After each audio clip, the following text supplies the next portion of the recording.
Rahayu. Sugeng Dalu, Pak. Sugeng Dalu. Ketemu lagi sama Hasanah Jawa. Yeah. Rahayu juga untuk teman-teman Hasanah Jawa semuanya. Kali ini saya akan berjumpa lagi sama Mas Herno. Biasa saya akan menanyakan beberapa hal tentang keilmuan Jawa, apapun itu tentang seputaran Jawa sendiri. Nah, ini kan namanya manusia itu pasti mempunyai tujuan hidup.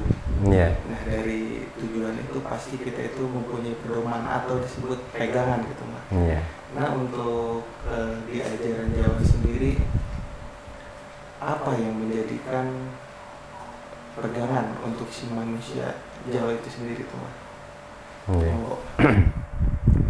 Ya, sebenarnya sebelumnya selamat malam, selamat berjumpa kembali dengan channel Kasana Jawa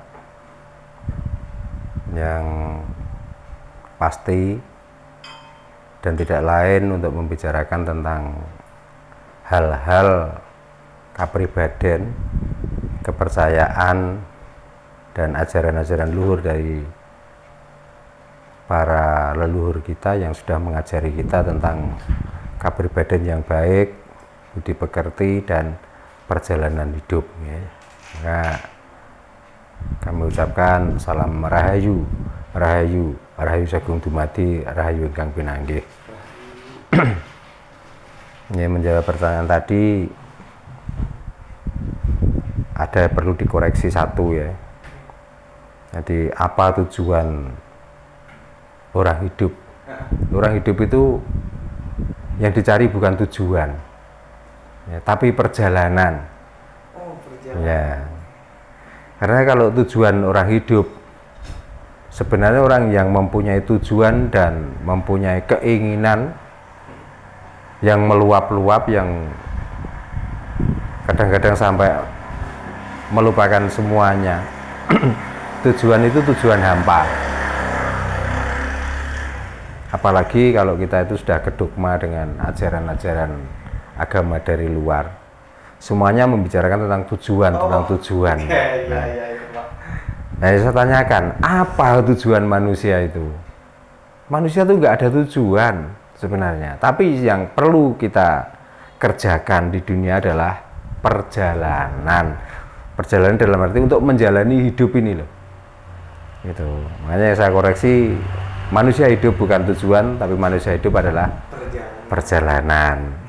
Maka orang Jawa dari dulu yang dibicarakan dan yang diajarkan itu tentang perjalanan hidup ini. Supaya apa?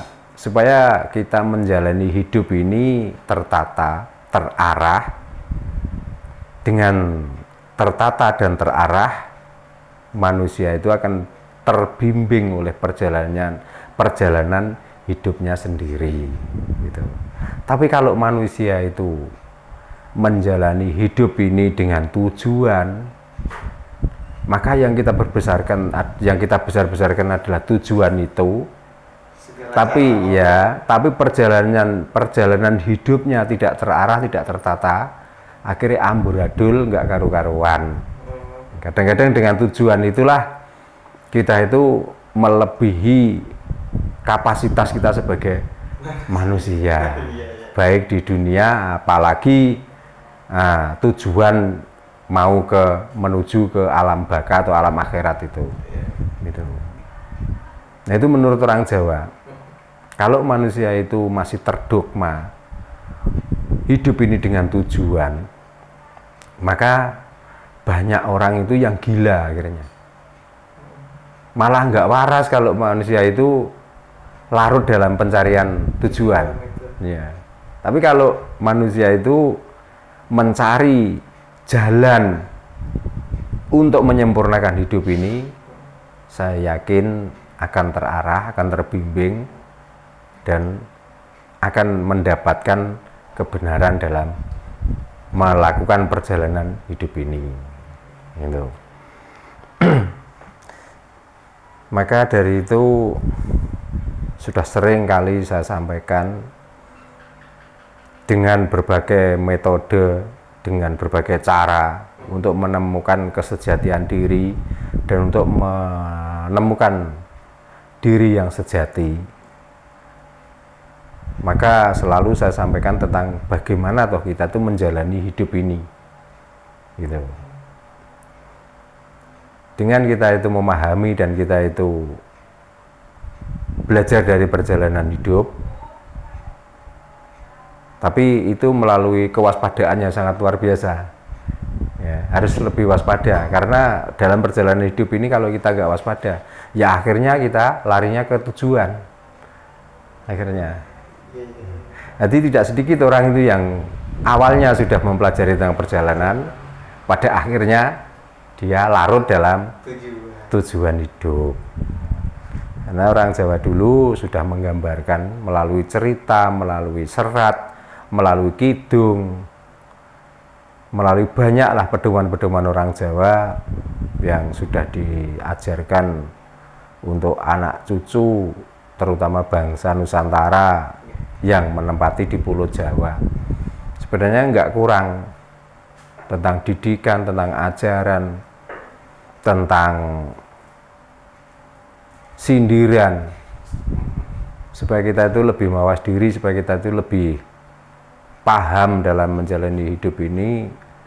Namun kelihatannya ajaran yang sangat luhur, ajaran yang sangat bagus menurut saya ya, itu dikalahkan dengan ajaran-ajaran untuk mencapai tujuan, gitu. Makanya berhati-hatilah ya, seperti diceritakan atau ditulis di kitab Wedotomo ya, Kidung Wedotomo itu menjelaskan untuk gambaran hidup manusia supaya bisa melewati perjalanan hidup ini yang sempurna. Di situ digambarkan bahwa manusia itu tidak ubahnya seperti kereta.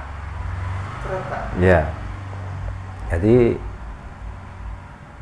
raga ini adalah kereta sebenarnya. Nah, otomatis kalau kereta itu berjalan butuh penggerak. Nah, kalau zaman modern sekarang mungkin penggeraknya itu bisa diesel, bisa mesin dan lain sebagainya. Tapi kalau orang Jawa kan waktu itu memang masih mengutamakan penggerak kereta itu memakai tenaga hewan atau tenaga manusia dan lain sebagainya. Maka yang diceritakan di Serat Wedotomo, manusia hidup itu digambarkan seperti kereta kencana. Ya, apa arti dari kereta kencana? Semua manusia itu baik sesuai dengan kodratnya. Semua manusia itu baik sesuai kodratnya, diciptakan, dilahirkan ke alam dunia ini. Nah, apa yang membuat manusia itu bisa rusak, manusia itu bisa salah arah, manusia itu bisa tidak melewati jalan yang benar, itu tergantung pada penggeraknya. Tergantung pada penggeraknya. Lah, apa yang digambarkan di Serat Wedotomo? Karena kita itu kereta kencono identik dengan kuda. Nah, maka di situ digambarkan bahwa kereta kencana itu ditarik dengan kuda 4. Dan kuda itu berbeda-beda warna.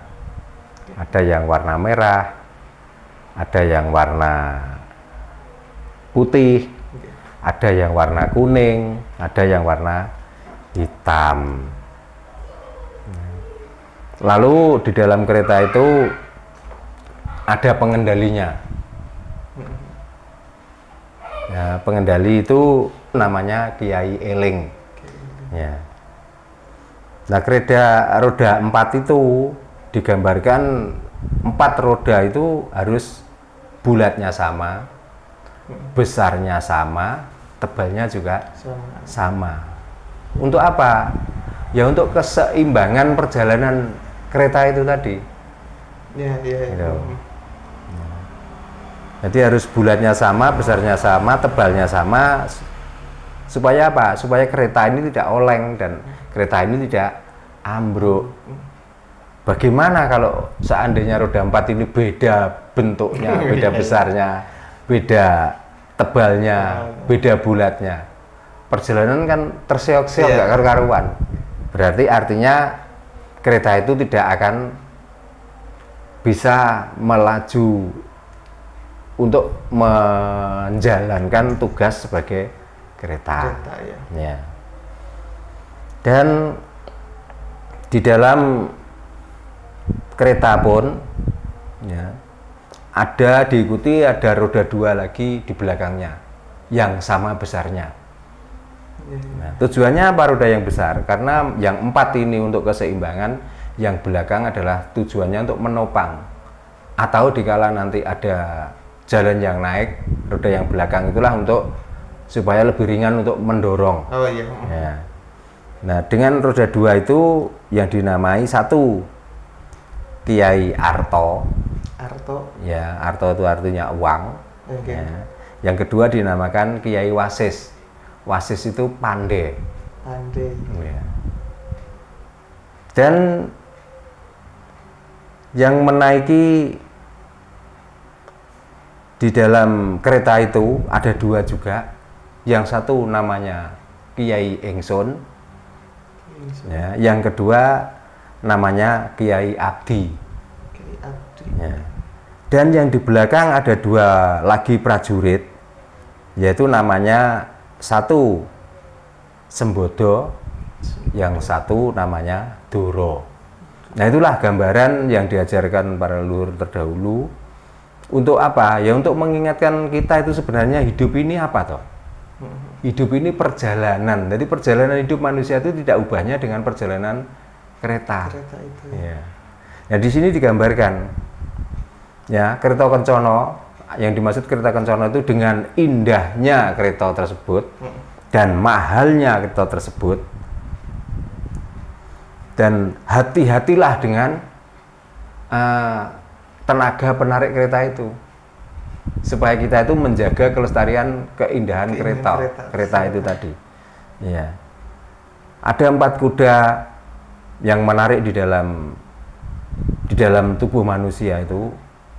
Dan dari 4 kuda itu berbeda warna, ada yang merah, ada yang putih, ada yang kuning, dan ada yang hitam. Itu digambarkan bahwa sebenarnya manusia itu kalau kepingin melalui perjalanan hidup yang sangat baik, maka kita harus waspada dengan penarik kereta itu yang namanya kuda. Kuda itu digambarkan nafsu kita sendiri.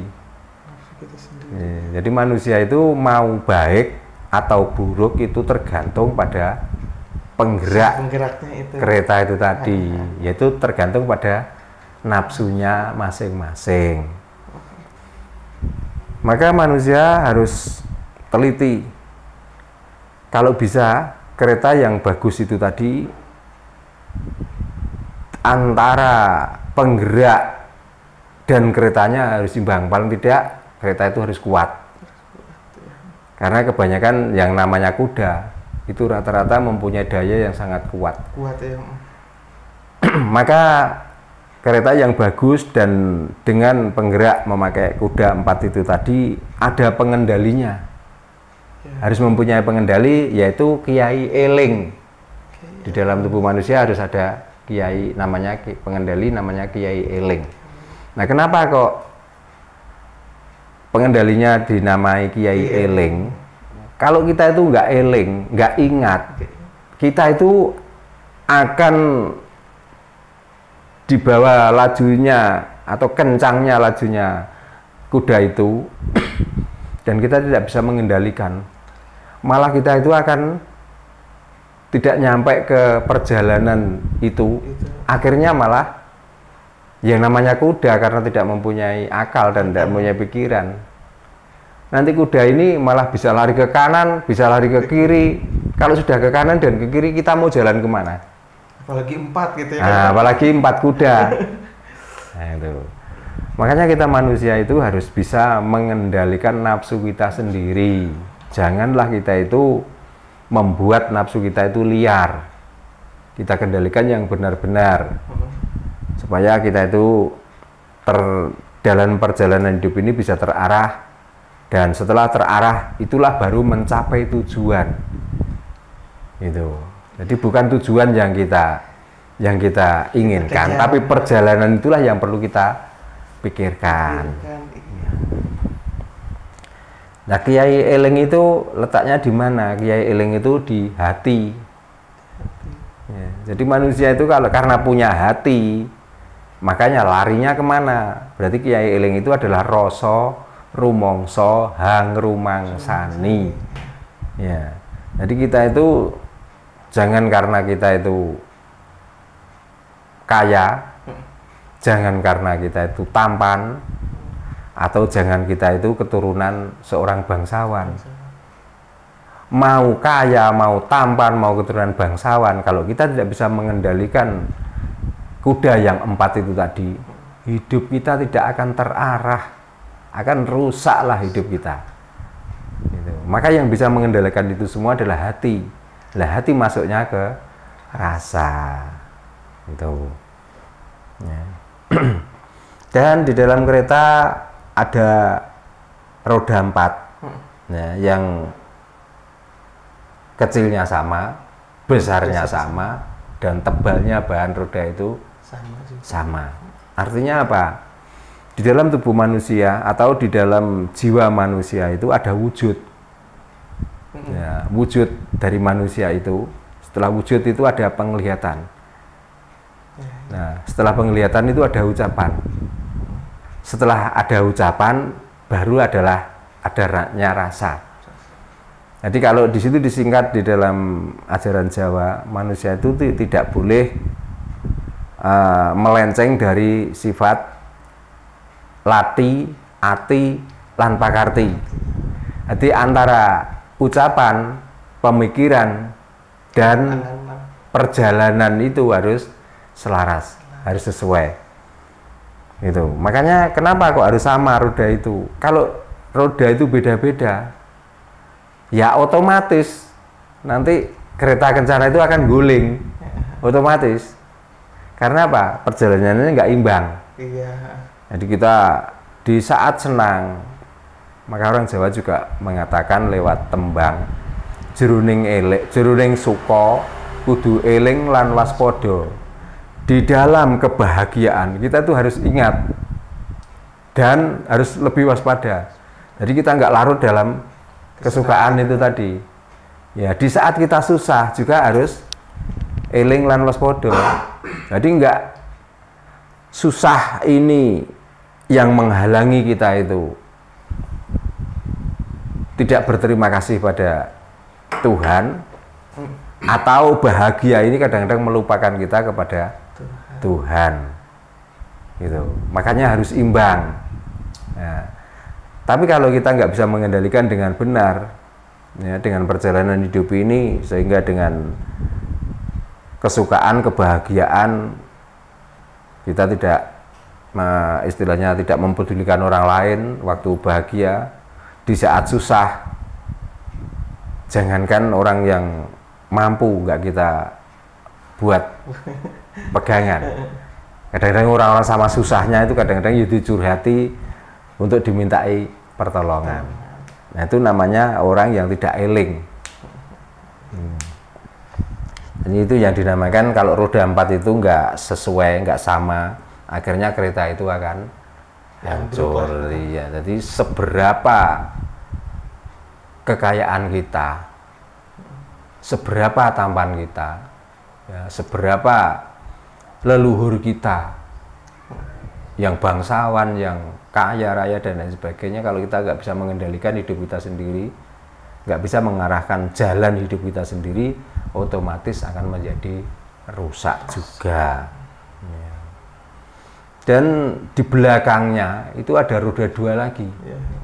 Ada roda 2 namanya Kiai Arto dan Kiai Wasis. Maka manusia itu nggak mungkin di dunia ini yang tidak membutuhkan harta atau uang. Materi ya, lah. Materi. Ya. Nah, itu tempatnya di mana? Di belakang. Maka kita ngomong tentang eling lan waspada tadi. Kalau kita tuh mengumbar dengan kesenangan kita, kadang kita tuh nggak sampai kalau punya apa-apa nggak bisa menyimpan. Yeah. Dinamakan di roda di belakang itu artinya rumah. Rumah belakang itu kebanyakan kalau orang Jawa dulu tempat menyimpan. Ya. Maka kita jangan larut dengan kesenangan itu sehingga tidak bisa menyimpan apa-apa. Itu. Maka dinamakan Kiai Arto dan Kiai Wasis. Kiai Arto adalah uang, Wasis adalah pandai. Jadi kita harus bisa menjaga keuangan kita, atau kita harus bisa menjaga harta benda kita sendiri.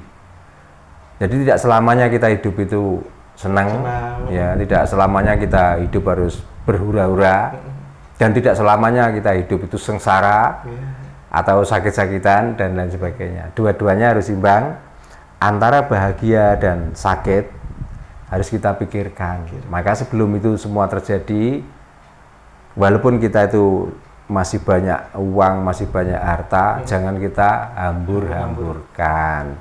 Daripada kita hambur-hamburkan, supaya untuk mendorong perjalanan kereta itu supaya lancar sampai menuju ke tujuan akhir, bantukanlah pada orang yang membutuhkan. Itu caranya.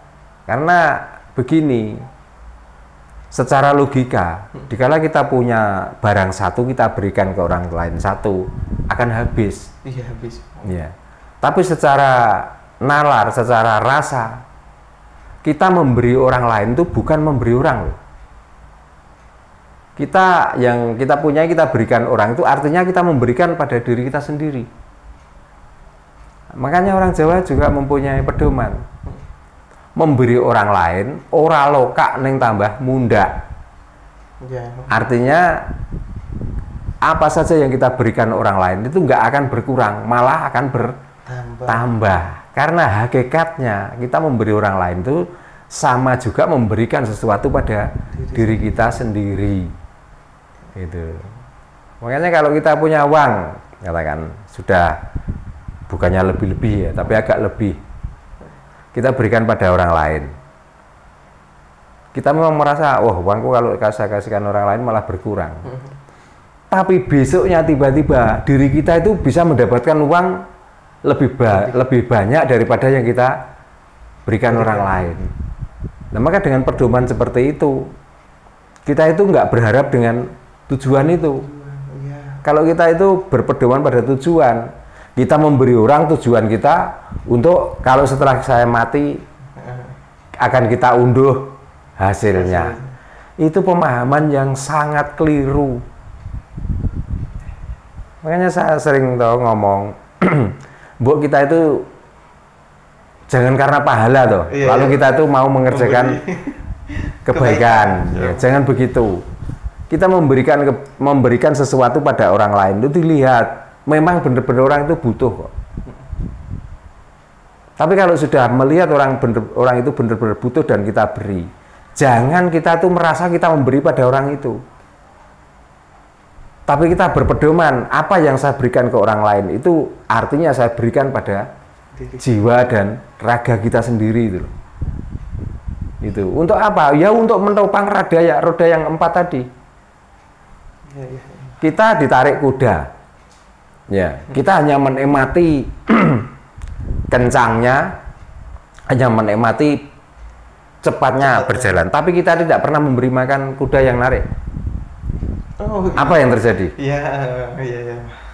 Segagah apapun kuda itu, sebaik apapun warna kuda itu, dikala kita abaikan, kita tidak memberi makan, kan kuda itu juga akan lapar dan rapuh. Rapuh, lemas.